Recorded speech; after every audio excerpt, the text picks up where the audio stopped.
Salam antusias, kembali bersama dengan saya Leo Immanuel dalam obrolan santai, atau kata anak muda sekarang, obrolan santuy.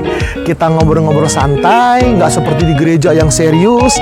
Kita ngobrol santai, tetapi tidak mengurangi keseriusan kita dalam ngobrol berbagai macam isu. Ya, nah, baru-baru ini saya dibombardir oleh belasan pertanyaan dari seorang anak muda. Beberapa pertanyaan itu membuat saya kerepotan, tetapi juga buat saya geli. Kenapa? Geli itu tertawa gitu ya, mengingat bahwa beberapa pertanyaan itu juga menjadi pertanyaan saya, pergumulan saya, dan isu-isu yang saya gumuli gitu. Sepertinya kalau dibaca mungkin sekarang oleh orang-orang dewasa sepertinya konyol ya. Tetapi saya belajar selama bertahun-tahun bahwa tidak ada pertanyaan yang konyol sebetulnya. Yang ada adalah jawaban-jawaban yang konyol yang diberikan secara sembarangan atau serampangan oleh orang-orang tertentu. Padahal untuk si penanya, pertanyaan tersebut sangat penting.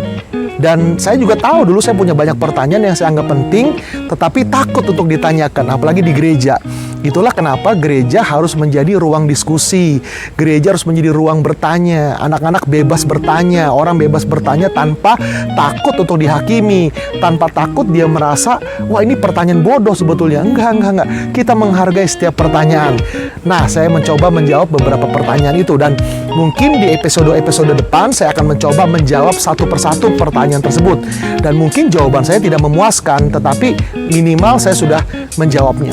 Nah, pertanyaan yang pertama dijawab gini, Pak, kan Tuhan tuh maha tahu ya bahwa manusia akan jatuh dalam dosa. Kenapa sih Tuhan kasih kita kehendak bebas? Harusnya dicabut aja tuh kehendak bebas, jadi manusia nggak jatuh dalam dosa gitu. Lalu saya pertajam pertanyaan daripada anak tersebut. Saya bilang, oh iya, kenapa nggak sekalian tanya, kenapa Tuhan taruh pohon pengetahuan baik dan buruk itu di Taman Eden?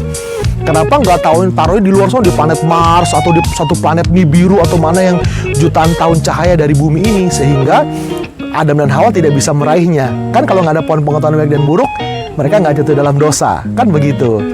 Nah, jawaban saya apa ya? Jawaban saya begini, justru free will atau kehendak bebas adalah pemberian terbaik yang Tuhan bisa berikan kepada manusia. Free will itu membedakan kita dengan binatang. Tentunya setuju dong bahwa manusia itu lebih mulia daripada binatang, ya kan? Binatang tidak punya free will, manusia bisa punya free will. Binatang bertindak berdasarkan naluri mereka, tetapi manusia bertindak berdasarkan pemikiran logis mereka. Nah, untuk bisa berpikir secara logis, manusia perlu akal budi. Binatang tidak punya akal budi. Binatang punya naluri, punya kebiasaan, ya. Binatang mungkin bisa memberitahu teman-temannya bahwa di sungai ada singa, tapi mereka tidak pernah bisa beritahu singa itu mau kemana dan ngapain.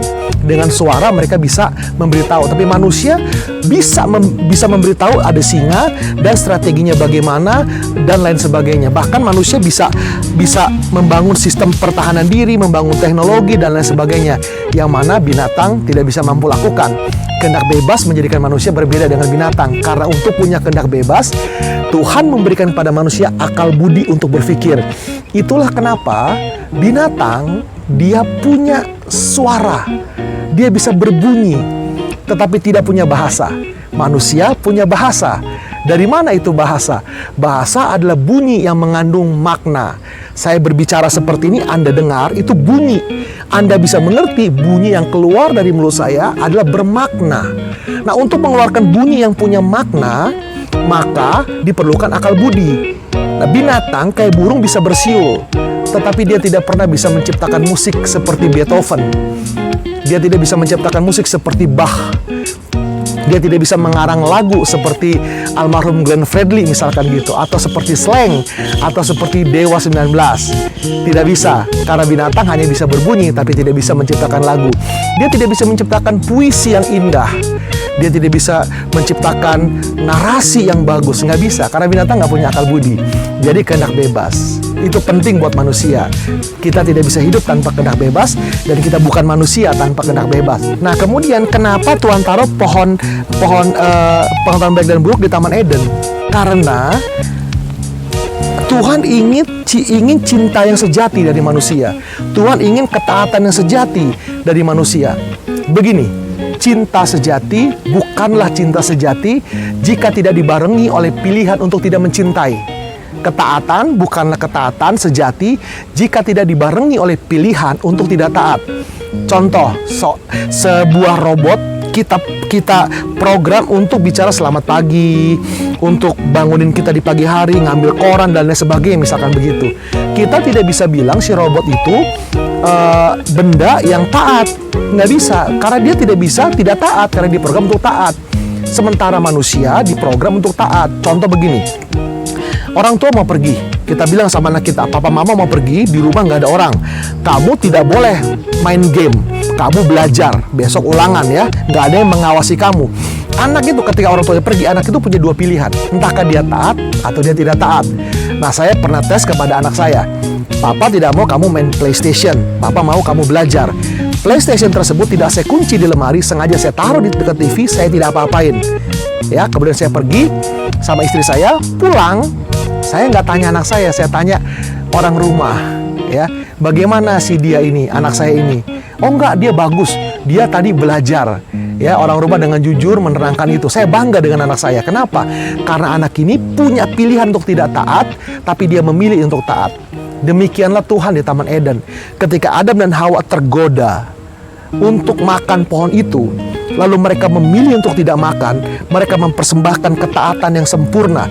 Karena mereka punya kesempatan untuk tidak taat, tapi mereka memilih untuk taat.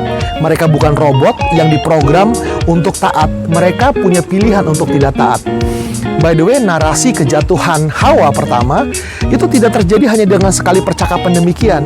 Ada banyak hal yang Alkitab tidak tulis. Nggak mungkin loh Hawa yang hidup bersama dengan suaminya Adam, hidup dengan Tuhan, hanya sekali ngeliat pohon, percakapan hanya, kalau kita dialogkan percakapan tuh hanya beberapa detik, langsung Hawa jatuh dalam dosa. Enggak begitu.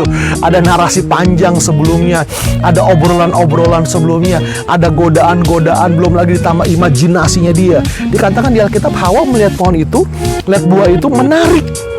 Dan kayaknya sedap dipandang. Itu bicara apa? Itu bicara godaan. Dosa itu dibuahi dulu, baru dia melahirkan maut.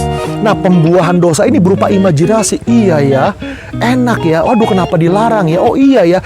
Itu bicara bisa berhari-hari, bisa berbulan-bulan, bahkan mungkin bisa bertahun-tahun. Nah, setiap mereka tergoda, mereka berkata, tidak, saya mau taat kepada Tuhan. Mereka mempersembahkan ketaatan yang sempurna.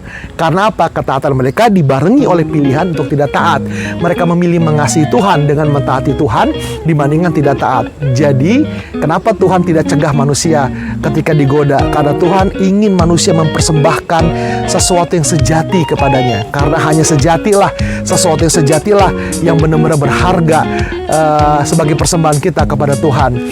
Jadi, free will adalah sesuatu yang terbaik yang Tuhan berikan kepada kita.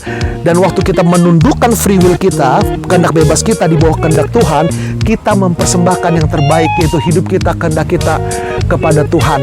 Sebagaimana Tuhan Yesus katakan, Bapa, bukan kehendakku yang jadi, tetapi kehendakmu yang jadi.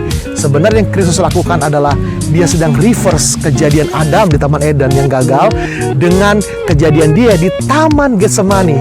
Both park, dua-duanya taman.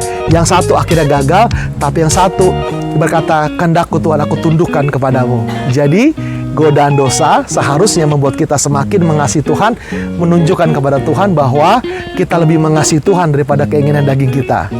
Mantul? Mantul.